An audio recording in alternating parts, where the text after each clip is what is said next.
2022, o Conselho de Supervisores da cidade de São Francisco, nos Estados Unidos, aprovou o uso de robôs equipados com explosivos para, abre aspas, incapacitar ou desorientar suspeitos violentos, armados ou perigosos que representam risco de morte, fecha aspas. Em bom português, liberou o robô para passar o cerol em humanos.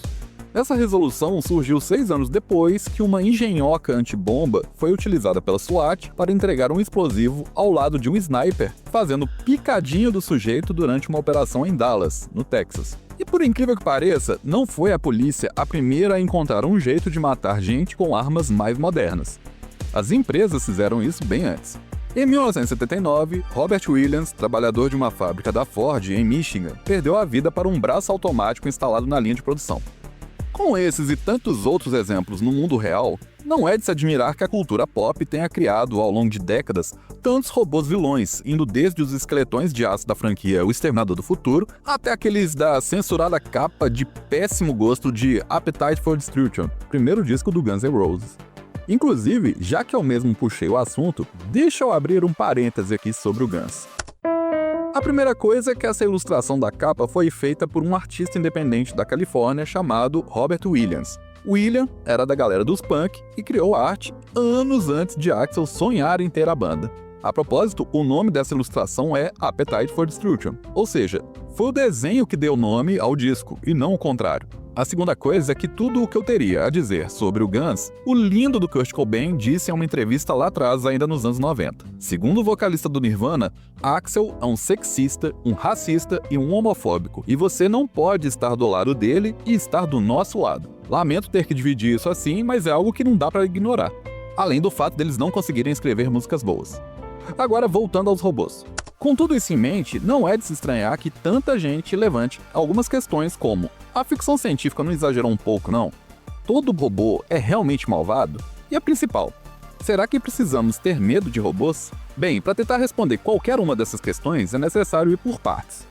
Precisamos entender o que afinal significa um robô, por que e para que os robôs foram e ainda são criados, e se a produção desse tipo de ferramenta tem hoje a mesma finalidade dos tempos de outrora.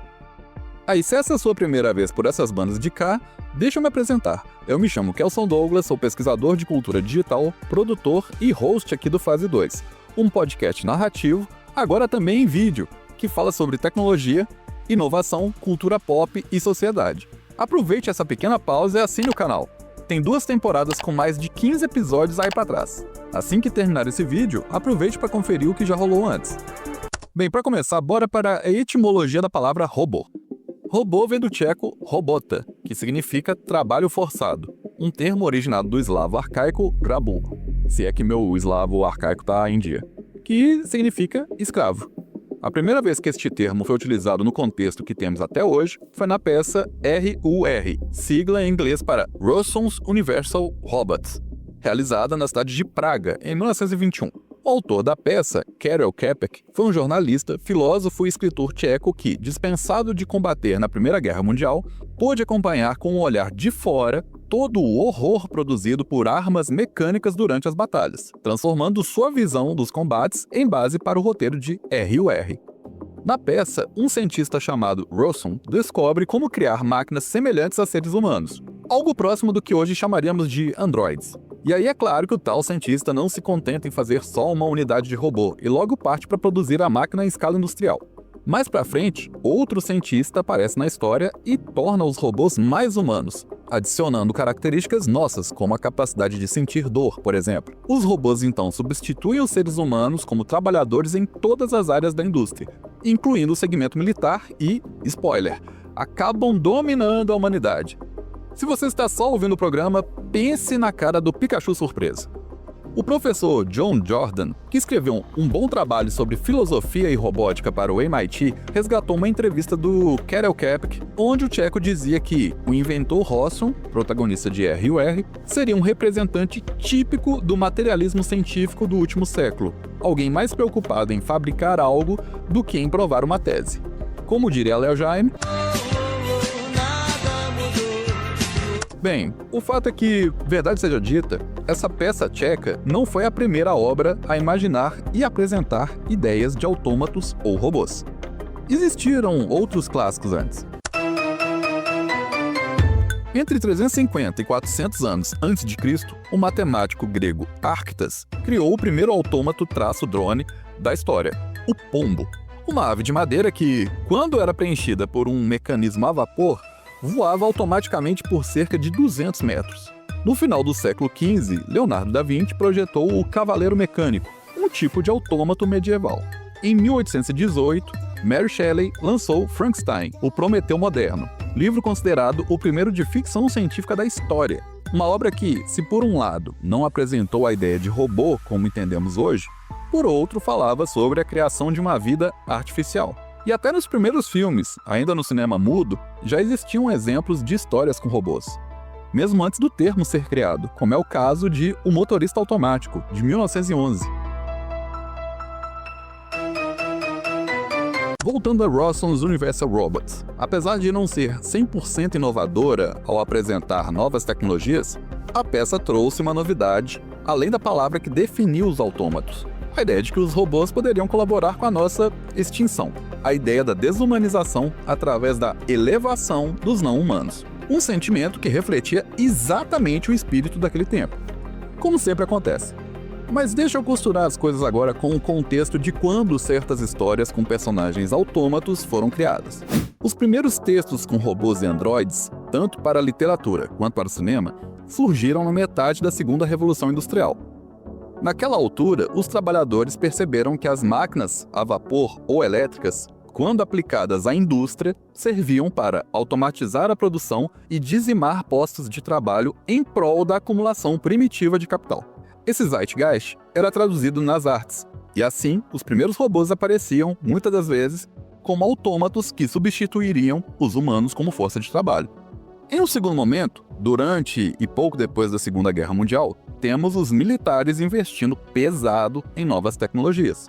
O computador criado por Alan Turing dá as caras por aqui, assim como empresas como a HP. Sim, aquela das impressoras. Nasceu não só da mente de gênios presos dentro de uma garagem no Vale do Silício, mas também de uma gigantesca demanda do exército estadunidense e da Disney. Essa conexão entre braço forte, mão amiga e investimento estatal veio na esteira de duas grandes guerras e duas bombas atômicas para cima dos japoneses. Por isso, não é de se estranhar que personagens como Gort, de O Dia em que a Terra Parou, e toda sua aura pacifista tenha surgido na literatura e no cinema nessa época, tal como as leis de robótica de Asimov, que tenta maneirar o nosso pessimismo com os robôs. E eu não vou esquecer de outros grandes filmes com autômatos e militares que vieram depois, como O Gigante de Aço e, claro, Soldado Universal. Seguindo, corta para o começo dos anos 60 e temos o Unimate, primeiro robô comercial do mundo instalado numa fábrica da General Motors. Pouco depois, conhecemos Shakey, primeiro robô com inteligência artificial da história. É nesse período que o cinema entrega a versão em frames de HAL 9000, de 2001, Uma Odisseia no Espaço, um dos grandes vilões do cinema que mais tarde serviria de inspiração para Alto, de Wall-E, da Pixar. Essa é a mistura do Brasil com o Egito, tem que deixar-me pra dançar bonito. Não, pera, quero dizer, da robótica com IA e empresas privadas, que faria a gente... tá bem, dançar bonito. Blade Runner, Inteligência Artificial, Ela, O Guia do Mochileiro das Galáxias e até Electroma, do Daft Punk, trazem hardwares com, entre todas as aspas, sentimentos. Amor, depressão e vontade de cantar uma bela canção não seriam mais coisas só de humanos. É assim que ao longo de um grande processo de décadas, as máquinas começam a nos desumanizar. Fazendo o mesmo que a gente, mas daquele jeito, falando que é bem melhor. Dava para a IA, mais a robótica, juntas, nos eliminar de vez de forma pirotécnica, como acontece em Robocop. Porém, através da desumanização, não seria necessário dar um tirinho pro alto sequer. Artistas entenderam isso muito rápido. E empresários também.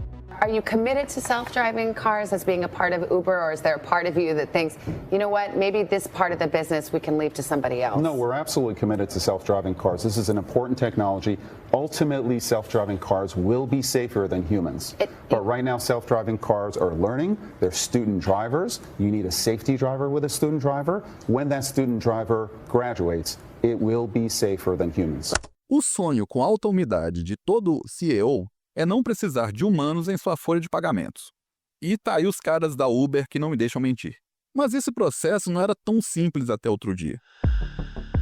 Primeiro, a indústria precisava padronizar seus produtos e, para isso, era importante também que víssemos qualquer imperfeição vinda do trabalho humano como algo quase imperdoável. Não por acaso, durante anos, houve um empenho em criar uma percepção de que produtos artesanais seriam de baixa qualidade e bom mesmo seriam os industrializados.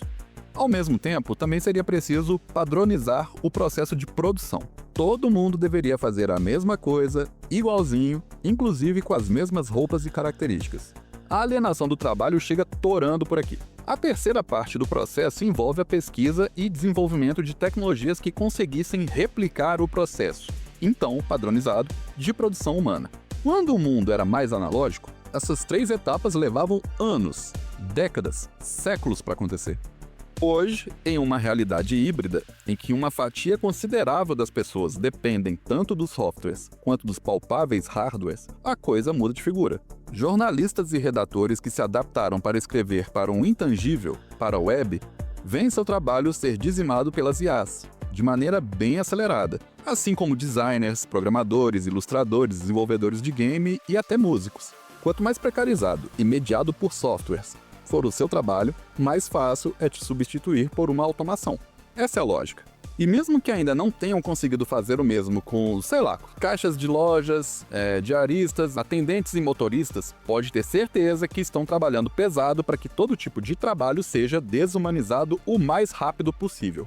Por isso tudo, agora eu respondo a pergunta principal deste episódio. Acredito que sim, precisamos ter medo dos robôs. Mais ainda, precisamos ter medo de quem produz robôs em larga escala.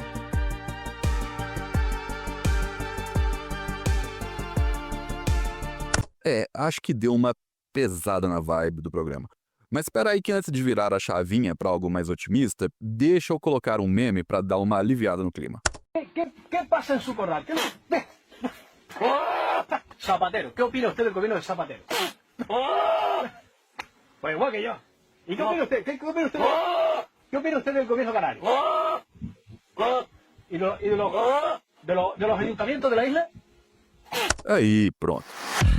O lance é que, apesar do inerente apetite pela destruição de robôs produzidos para e pelo mercado, existe um cenário onde autômatos podem nos trazer mais alegrias do que desespero. Aaron Bastani, doutor pela Universidade de Londres e colunista de veículos como Vice, The Guardian e New York Times, escreveu um livro, publicado aqui no Brasil pela editora Autonomia Literária, onde ele fala a respeito de um tipo de automação que seria benéfica a nós, capaz de criar todo tipo de fartura, inclusive de comida, nos desobrigando a ter de trabalhar para viver. Oh, que maravilha! Pode parecer um cenário muito utópico, principalmente nos dias de hoje, mas que faz sentido. Tanto que John Maynard Keynes chegou a escrever a respeito disso lá atrás. Teoricamente, com mais tecnologias, mais automação, teríamos mais tempo livre. E o trabalho deixaria de ser algo forçado para se tornar uma necessidade vital do nosso desejo como seres humanos. Mas isso é a teoria. No entanto, para além da teoria, na prática mesmo, até mesmo para as Big Techs, o lucro da automação delas demanda necessariamente que as pessoas tenham renda e tempo para consumir produtos e serviços distintos, ofertados por elas. Podemos ver o mundo como algo indo de forma acelerada ao seu fim, com a ajuda de robôs, autômatos e inteligência artificial. Mas também podemos lutar para que a automação seja controlada e amenizada. Ainda que para isso precisemos convencer certas pessoas que normalmente não estão do nosso lado da luta. Podemos usar o hardware como uma ferramenta a nosso favor, de várias maneiras, inclusive. Lo que ocurre hace pocos minutos en Plaza Italia es la imagen captada desde el helicóptero, uno de los helicópteros de carabineros que está patrullando el centro de Santiago y que se ve enfrentado a estos láser, a estas luces que están apuntando desde Plaza Italia. Es que la verdad que por momentos hacen que el helicóptero no pueda ver nada, el conductor, digamos, el piloto Por isso termino referenciando a maior entendida de IA e robôs do mundo, Sarah Connor. Um futuro desconhecido vem em nossa direção. E eu enfrento isso com um senso de esperança. Porque se uma máquina pode aprender sobre a vida humana, talvez alguém da política burguesa, que depende dos votos da classe trabalhadora, possa também. E o Parlamento Europeu aprovou uma legislação, a primeira do gênero no mundo, para regular o uso e o desenvolvimento da inteligência artificial nos 27 países do bloco. Neste momento, na Avenida Paulista, entregadores de aplicativo fazem, não só aqui na Paulista, tá? Eles se organizaram em prol de uma greve nacional por melhores condições de trabalho. Nós tomamos a primeira decisão aqui, quando a fábrica foi ocupada, de reduzir a jornada de trabalho sem redução de salário de 44 para 40, fazendo com que nós conseguimos implementar uma pauta histórica da classe trabalhadora, que é a redução da jornada de trabalho sem redução de salário.